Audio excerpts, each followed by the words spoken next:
प्यारे बच्चों नमस्कार। आप सभी का स्वागत है आपके इस यूट्यूब चैनल पर। पिछले लेक्चर में हमने आप लोगों को दो भिन्न आवेश वाले चालकों को परस्पर जोड़ने पर उसमें हुई ऊर्जा ह्रास के व्यंजक का निगमन करवाया था। उसी लेक्चर को कंटिन्यू करते हुए हम लोग आज आगे बढ़ेंगे। आगे बढ़ने से पहले हम आप लोगों को बता दें, यदि आप लोग इस चैनल पर नए हैं तो वीडियो के नीचे आ रहे रेड बटन को प्रेस करके चैनल को सब्सक्राइब कर लें और साथ ही साथ बेल आइकन को भी प्रेस कर दें, जिससे हमारी सभी वीडियोस की नोटिफिकेशन आप लोगों तक पहुंच सके और आप लोग ससमय वीडियो को देख सकें। और इस वीडियो को अपने सहपाठियों के साथ शेयर कर दें, जिससे वो भी वीडियो के माध्यम से अपने ज्ञान का वर्धन कर सकें। आइए, आज का हमारा टॉपिक है चालक की स्थितिज ऊर्जा। ठीक है बच्चों, चालक की स्थितिज ऊर्जा हमने आप लोगों को अभी लास्ट लेक्चर में बताया था। स्थितिज ऊर्जा का जो सूत्र है हाफ CV² होता है, आज उसी का निगमन हम लोग देखेंगे किस तरीके से आता है। तो आइए समझते हैं। मान लेते हैं कोई चालक है, किसी भी प्रकार का कोई चालक हो सकता है। ठीक है, ये है कोई चालक और इस पर प्रारंभ में कोई आवेश नहीं है। जब इस चालक पर कोई आवेश नहीं होगा तो इस स्थिति में क्या होगा? इस स्थिति में इसका जो विभव होगा, प्रारंभिक विभव, वो आपका हो जाएगा जीरो। जीरो क्यों हो जाएगा बच्चों? क्योंकि इस चालक पर कोई आवेश नहीं है। ठीक है ना। अब यदि इस चालक को हम लोग Q आवेश दे देते हैं, इस चालक को कितना आवेश दे दिया गया?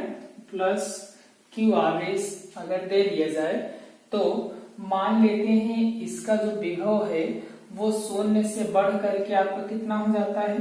V हो जाता है। तो यहां से हम लोग लिख सकते हैं अंतिम विभव बराबर कितना हो जाएगा आपका? V हो जाएगा। कोई चालक था जिस पर कोई आवेश नहीं था और आवेश न होने के कारण उसका विभव आपका 0 था। उस चालक को हम लोग +Q आवेश दे दिए हैं, जिसके कारण उस चालक का विभव 0 से बढ़ करके आपका V हो गया है। ओके, आइए आगे देखते हैं।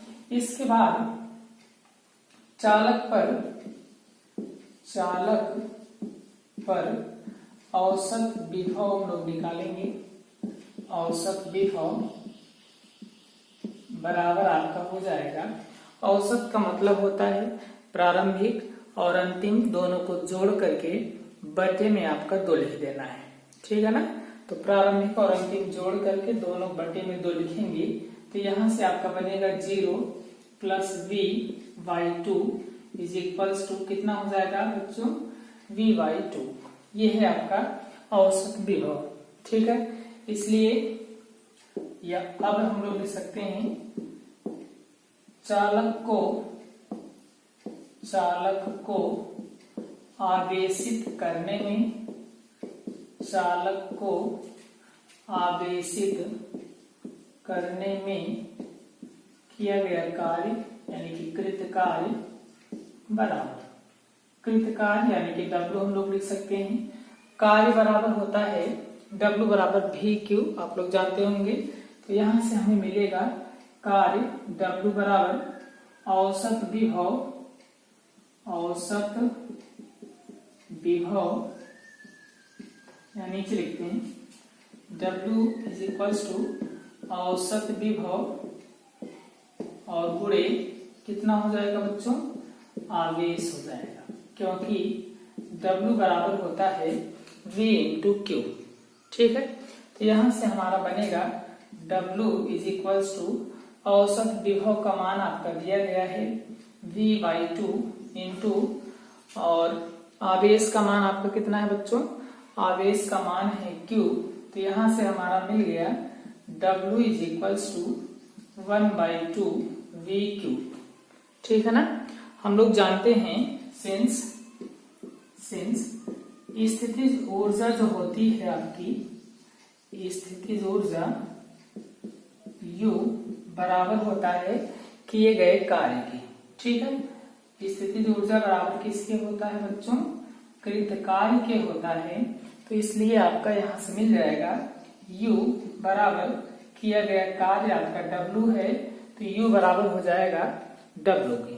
ठीक है ना, यहाँ से हमारा मिलेगा U बराबर W का मान हमारा है, W का मान है 1/2 VQ, यहाँ से लिख देना है U बराबर कितना हो जाएगा बच्चों? 1/2 VQ हो जाएगा। ठीक है ना, ये है आपका चालक की स्थितिज ऊर्जा ज्ञात करने का सीधा तरीका, सामान्य सा तरीका है। ठीक है, यहाँ पे आपका U बराबर W लिखा है, U बराबर W, इसके बाद W की वैल्यू लिखी गई है। ठीक है, यहाँ से आपका मिल गया है U is equals to 1/2 VQ। ठीक है, इसको थोड़ा सा और हम लोग आगे बढ़ा सकते हैं, आगे बढ़ाएंगे तो आपका बनेगा, ध्यान दीजिएगा, यहाँ से हो जाएगा सिंस हम लोग जानते हैं Q बराबर आपका होता है CV। ठीक है, इसलिए अगर Q बराबर CV होता है तो हम लोग यहाँ Q की जगह पर CV लिख सकते हैं। ठीक है, तो यहाँ से हमारा बन जाएगा U is equals to half VQ था, तो यहाँ पे लिख देंगे V इंटू Q से। ठीक है, Q की वैल्यू लिख देना है, यहाँ से बनेगा 1/2 V इंटू Q की वैल्यू है CV, यहाँ पे लिख देना है CV, V का CV में गुणा कराएंगे, यहाँ से आपका मिल जाएगा 1/2 CV²। ठीक है, थोड़ा सा और हम लोग सिंप्लीफाई कर सकते हैं, दूसरे रूप में भी परिवर्तित कर सकते हैं इसको। दूसरा रूप आपका यहाँ से बनेगा, पुनः हम लोग सूत्र जानते हैं, क्या होता है? V बराबर होता है Q/C। ठीक है, V बराबर कितना होता है? Q/C होता है, तो इसलिए जहां पे V लिखा है वहां पे हम लोग Q/C लिख सकते हैं। तो यहाँ से आपका बनेगा 1/2 C इंटू V², V² का मतलब Q/C का स्क्वायर। यहाँ से हो गया आपका U बराबर 1/2 C इंटू Q/C का स्क्वायर करेंगे तो यहाँ से मिलेगा बच्चों Q²/C²। ठीक है, C से C कैंसिल हो जाएगा, यहाँ से हो जाएगा आपका U बराबर 1/2, एक C से एक C कैंसिल हो गया है, ऊपर Q² बचेगा और नीचे आपका कितना बचेगा? C बचेगा। ये आपके 3 फार्मूले मिले हैं स्थितिज ऊर्जा के, ये आपकी चालक की स्थितिज ऊर्जा का व्यंजक है। ठीक है ना, तो इसमें आप लोगों को कोई डाउट नहीं होना चाहिए। इसके बाद आपकी नेक्स्ट रीडिंग आती है संधारित्रों का संयोजन। ठीक है, संधारित्रों का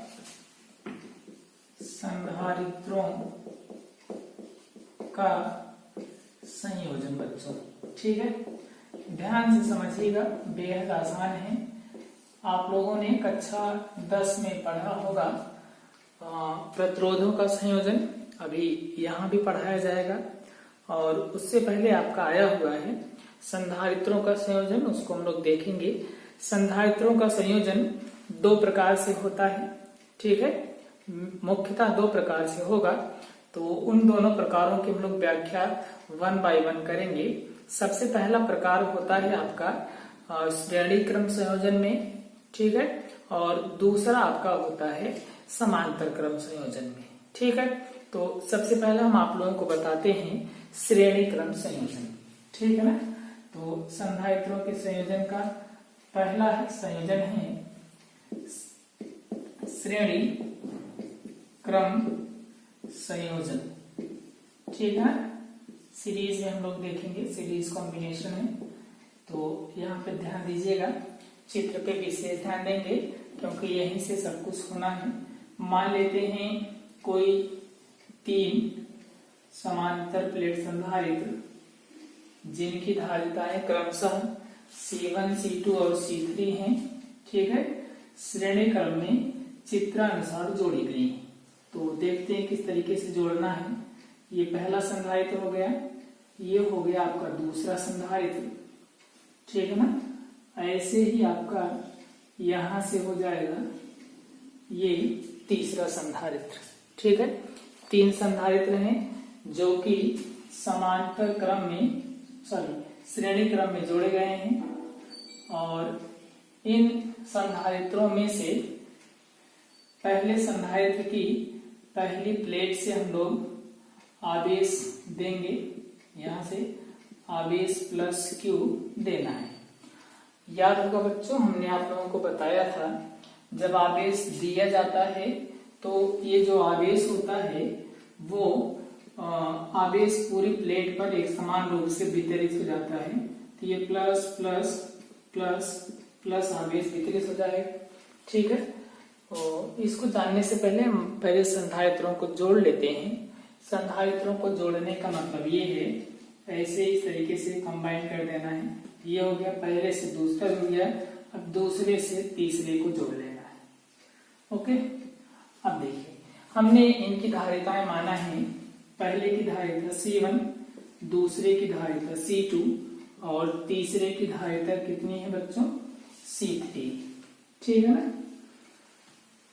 ये हो गया संधारित्र, इनकी धारिताएं हो गई। इसके बाद आपका आता है आवेश दिया गया। पहले संधारित्र की पहली प्लेट से हम लोग आवेश देंगे। ये जो आवेश है एक समान रूप से पहली प्लेट पर वितरित हो जाएगा। अब यही आवेश के कारण दूसरी प्लेट पर आवेश उत्पन्न होगा। कहने का मतलब प्रेरण होगा। आइए समझते हैं प्रेरण की प्रक्रिया को। ये प्लेट धन आवेशित है। इस धन आवेशित प्लेट के कारण दूसरी प्लेट पर अंदर की ओर अन्योन्य प्रेरण से क्या होगा? ऋण आवेश उत्पन्न हो जाएगा।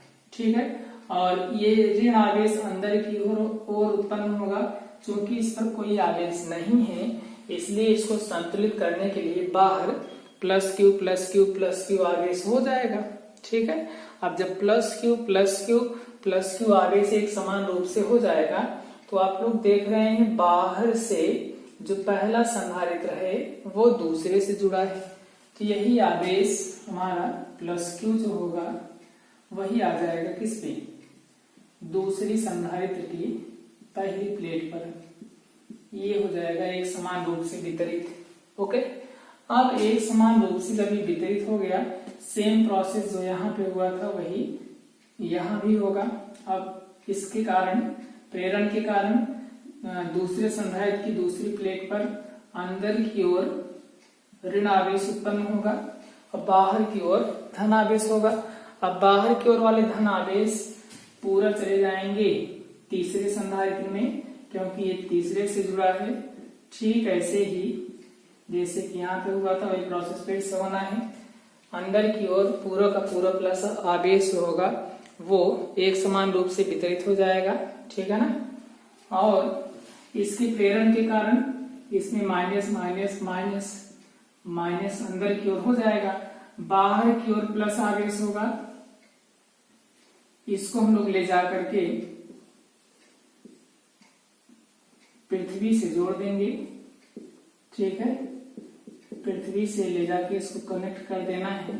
तो जो पूरा आवेश प्लस क्यू था वो आपका चला जाएगा किसमें? पृथ्वी में। ओके, यहाँ तक क्लियर है। 3 संधारित्र जिनकी धारिताएं C1, C2 और C3 हैं, चित्रानुसार श्रेणी क्रम में जोड़ी गई हैं। ठीक है ना। और इनके प्लेटों के बीच के जो विभवांतर हैं वो आपके V1, V2 और V3 है। ठीक है ना। इनके जो विभवांतर थे V1, V2, V3 हैं और इनकी जो धारिता है वो C1, C2, C3 है और तीनों प्लेटों पर एक समान आवेश प्लस क्यू है। ओके, अब देखिए यहां से हम लोग लगाएंगे पहले संधारित्र के लिए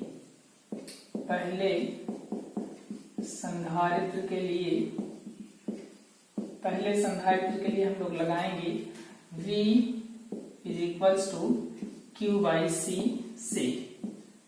क्या हो जाएगा बच्चों? V बराबर Q बाई C का फार्मूला हम लोग लगाएंगे।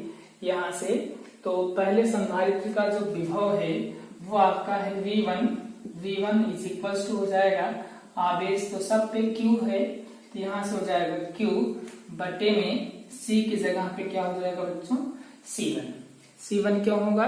क्योंकि पहले संधारित्र की जो धारिता है वो आपकी C1 है, यहाँ पे C1 लिख देना है। इसके बाद इसी प्रकार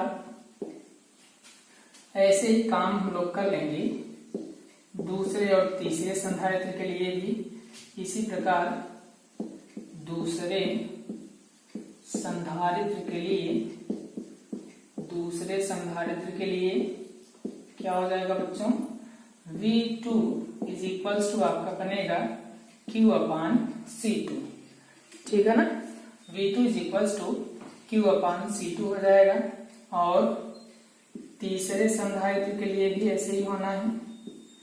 तीसरे संधारित्र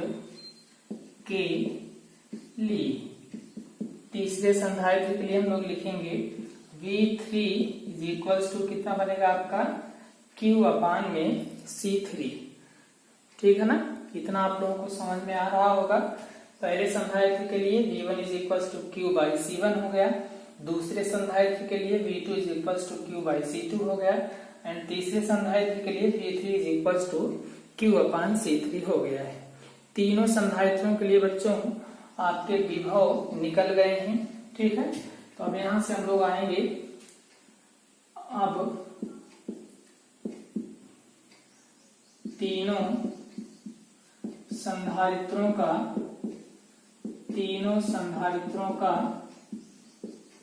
परिणामी विभव V मान लेते हैं हम लोग, कंसीडर कर लेते हैं। V इज इक्वल्स टू आपका बनेगा V1 प्लस V2 और प्लस में V3, ओके। तीनों का तो अगर परिणामी विभवांतर भी होगा या विभव भी होगा तो आपका क्या बनेगा? V is equals to V1 plus V2 plus V3, okay. अब यहाँ पे हम लोग क्या करेंगे? V is equals to V1, V2 और V3 की वैल्यू रखेंगे। V1 की वैल्यू है Q अपान C1 प्लस इसका है Q बाई C2 और प्लस में Q बाई C3। इतना आप लोग समझ रहे हैं। यहां से हो जाएगा V बराबर Q को हम लोग कॉमन करेंगे, 1 अपान C1 बचेगा, प्लस में 1 अपान C2 बचेगा, प्लस में 1 अपान C3 बचेगा, ठीक है।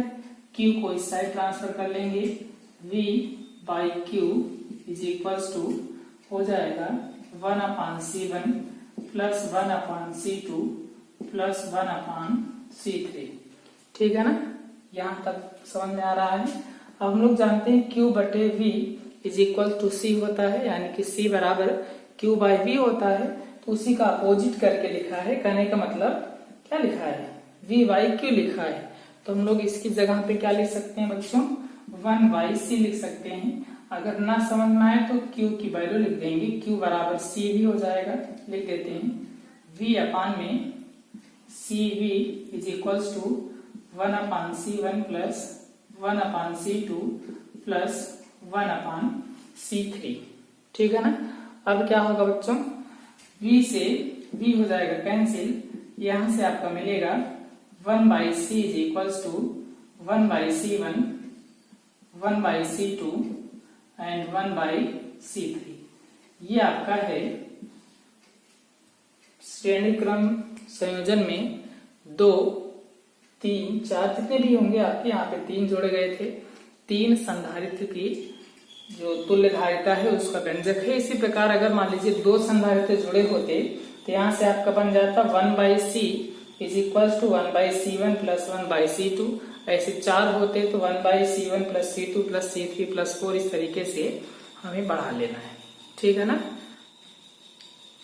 यहां से आपका क्लियर होता है कि यदि श्रेणी क्रम में कोई 3 संधारित्र एक दूसरे से जोड़े गए हों तो उनकी तुल्य धारिता का व्युत्क्रम, कहने का मतलब 1/C, उनकी अलग अलग धारिताओं के व्युत्क्रम का मतलब 1 बटे के ना योगफल के क्या होता है?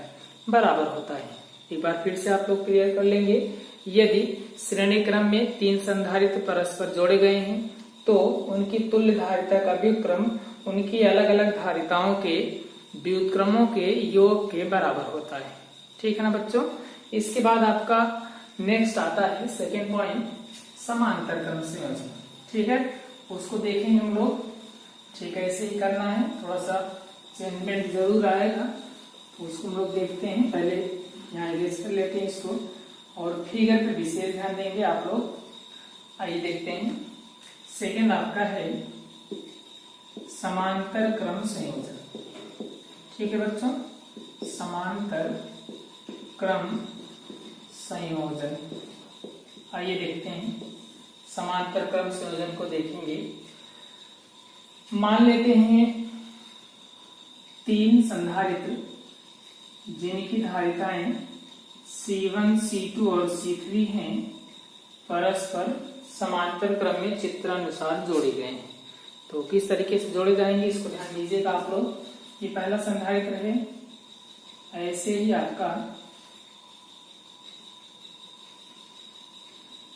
आपका दूसरा संधारित्र हो जाएगा। ठीक है, ठीक ऐसे ही आपका यहां से ये हो गया तीसरा संधारित्र। ठीक है ना। अब समांतर क्रम का मतलब होता है सभी पहली प्लेटें एक साथ जुड़ी होंगी और सभी दूसरी प्लेटें दूसरे साथ जुड़ी होंगी। ठीक है, तो यहां से हम लोग कोई चालक तार लेते हैं, तीनों प्लेटों को एक साथ जोड़ देते हैं। तीनों संधारित्र की पहली प्लेटों को एक साथ जोड़ देना है और प्लस Q आवेश यहां से देना है। ठीक है, और इधर जो है हमारा यहां से सभी दूसरी प्लेटों को एक साथ जोड़ेंगे तो यहां से कुछ इस टाइप से बनेगा। ठीक है ना, ये हो गया है। दूसरी प्लेटें एक साथ जोड़ी गई हैं, दिख रहा होगा आप लोगों को। और उसके बाद अभी यहाँ क्या होगा उसको हम बताएंगे।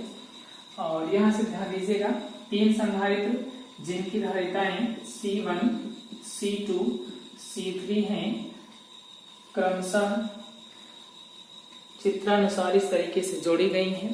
ठीक है ना, समांतर क्रम में जोड़ी गए हैं और इन्हें जो है प्लस Q आवेश दिया जा रहा है। अब चूंकि यहाँ एक तार थे, सभी एक ही तार में जुड़े थे, उसके बाद यहाँ सभी अलग अलग तार बन रहे हैं, इसलिए जब एक ही तार से 3 अलग अलग तार जुड़ेंगे, इस तरीके से जाएंगे तो जो आवेश होगा हमारा बट जाएगा। ठीक है, अब वो संधारित्र की क्षमता के ऊपर डिपेंड करेगा कौन किस तरीके से अपनी तरफ आकर्षित कर पाता है। ओके, तो हम लोग यहाँ पे देखेंगे। मान लेते हैं कि जो आवेश Q था इसका कुछ अंश Q1 बन करके पहले संधारित्र में गया, ऐसे ही Q2 बन के दूसरे संधारित्र में गया। ठीक है बच्चों, ठीक ऐसे ही Q3 बन के आपका तीसरे संधारित्र में गया।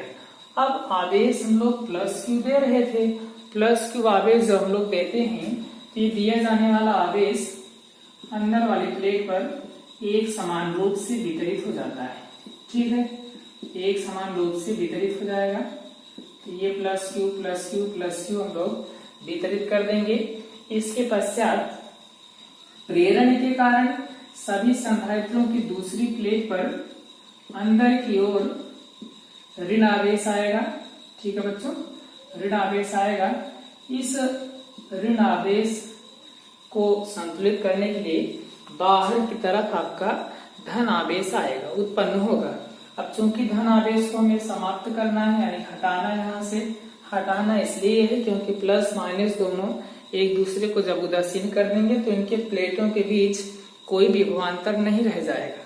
ठीक है ना, तो इस विभवांतर को स्थापित करने के लिए हम लोग क्या करेंगे, यहाँ पे जो यहाँ से Q3 निकलेगा प्लस में, यहाँ पे प्लस Q2 निकलेगा, प्लस Q1 निकलेगा, ये सब जा करके यहाँ पे Q बनेगा और इसको प्लस Q है ये, इसको हम लोग क्या करेंगे, अर्थ यानी कि पृथ्वी से जोड़ देंगे।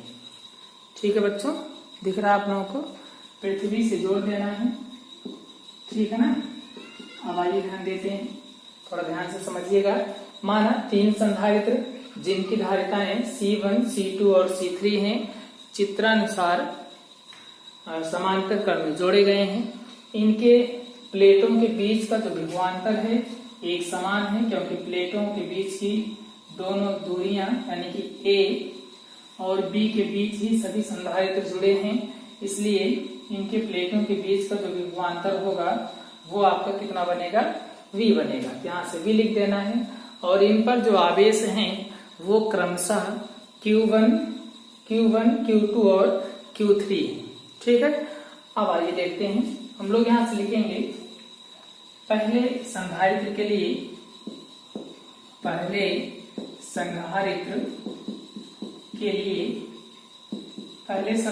लिए, हमारा यहाँ से बनेगा V इज इक्वल्स टू आपका होता है Q बाई C। ठीक है, तो यहाँ से आपका क्या बनेगा, Q बराबर CV हो जाएगा। ठीक है, Q बराबर CV से हम लोग पहले संधारित्र के लिए इस सूत्र को लगाएंगे, तो हमारा पहले संधारित्र का जो आवेश है वो कितना है बच्चों, Q1 है, तो इसलिए लिख देना Q1 is equals to C1 और V। V क्यों लिखना है, क्योंकि सभी प्लेटों के लिए विभवांतर का मान समान है, उन्हीं दो बिंदुओं A और B के बीच जोड़े गए हैं सभी संधारित्र, इसलिए विभवांतर हमारा समान होगा। अब आएंगे दूसरे संधारित्र के लिए।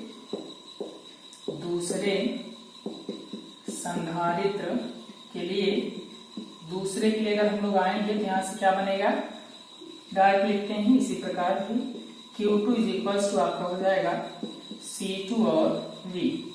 ठीक है, तीसरे के लिए ऐसे ही लिखेंगे।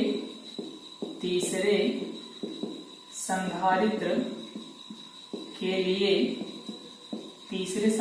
लिए क्या हो जाएगा बच्चों, Q3 इज इक्वल्स टू आपका बनेगा C3 और V। ये आपका हो गया समीकरण नंबर 3। इतना आप लोग समझ रहे हैं। इसके बाद आगे बढ़ेंगे। अब यहाँ पे लिखेंगे अब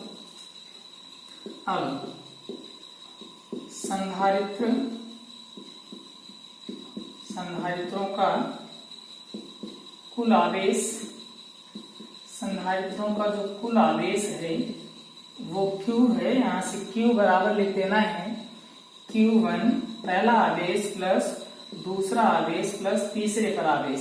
पहले, दूसरे और तीसरे तीनों संधारित्रों पर जितने आवेश हैं उन्हीं सभी आवेशों को जोड़ देना है, तो जितना हमारा कंबाइन रूप से बनेगा वो हो जाएगा कुल आवेश। ठीक है, कुल आवेश आइए वैल्यू रखते हैं हम लोग। यहाँ से आपका बनेगा Q is equals to Q1 की वैल्यू लिखना है। Q1 बराबर आपका है C1V, यहाँ से देना है C1V प्लस Q2 का मान C2V और Q3 का है C3V। ठीक है, यहाँ से आपका बन गया बच्चों V, हम लोग कॉमन करेंगे C1 plus C2 plus C3। Clear है ना, आगे बढ़ते हैं। यहाँ से बना V को इस साइड ट्रांसफर कर लेंगे, Q बटे V is equals to C1 plus C2 plus C3। Okay, अब Q बटे V को हम लोग C कहते हैं। यहाँ से हमें मिल गया C is equals to C1 plus C2 और प्लस में C3। ठीक है, यहाँ से हमें क्या मिला बच्चों, इसको जरा क्लियर कर देते हैं हम आप लोगों को। यहाँ से आपको मिला है समांतर क्रम में, ठीक है, समांतर क्रम में संधारित्र की धारिता जो होती है उनके अलग अलग धारिताओं के यानी कि C1, C2, C3 के योग के बराबर होती है। ठीक है, समांतर क्रम संयोजन में अलग अलग धारिताओं को जोड़ने पर, अलग अलग संधारित्रों की धारिताओं को जोड़ने पर जो हमें मान मिलता है वही उसकी तुल्य धारिता होती है। ठीक है, समांतर क्रम संयोजन में संधारित्र की तुल्य धारिता उनके अलग अलग धारिताओं के योग के बराबर होती है। इतना आप लोग पढ़ेंगे बच्चों, वीडियो बहुत अधिक लंबा ना हो, जिससे आप लोग स्पष्टतः समझ सकें, इसलिए आप लोगों को कम से कम समय में ज्यादा चीजें बताने की कोशिश की जाती है और सभी चीजें अच्छे से समझाई जाती हैं। ठीक है ना, अगर फिर भी आप लोगों को कोई चीज समझने में परेशानी होती है तो आप लोग इस वीडियो को रिवाइज करके फिर से समझ सकते हैं। आपके हाथ में है, जितनी भी बार देख सकते हैं, कोई क्लासरूम तो है नहीं, आप लोगों को एक ही बार बताया जाएगा या पूछने पर ही बताया जाएगा, ये आप लोगों के ऊपर है। ठीक है, आप लोग जितनी बार चाहें देख सकते हैं। तो आप लोग ज्यादा से ज्यादा इसको शेयर करेंगे और साथ ही साथ इसको जितना आप लोगों को बताया जा रहा है ये आप लोग नोट करते चलेंगे, जिससे सारी चीजें आप लोगों को क्लियर होती चले। ठीक है, वीडियो को पूरा देखने के लिए बहुत बहुत धन्यवाद।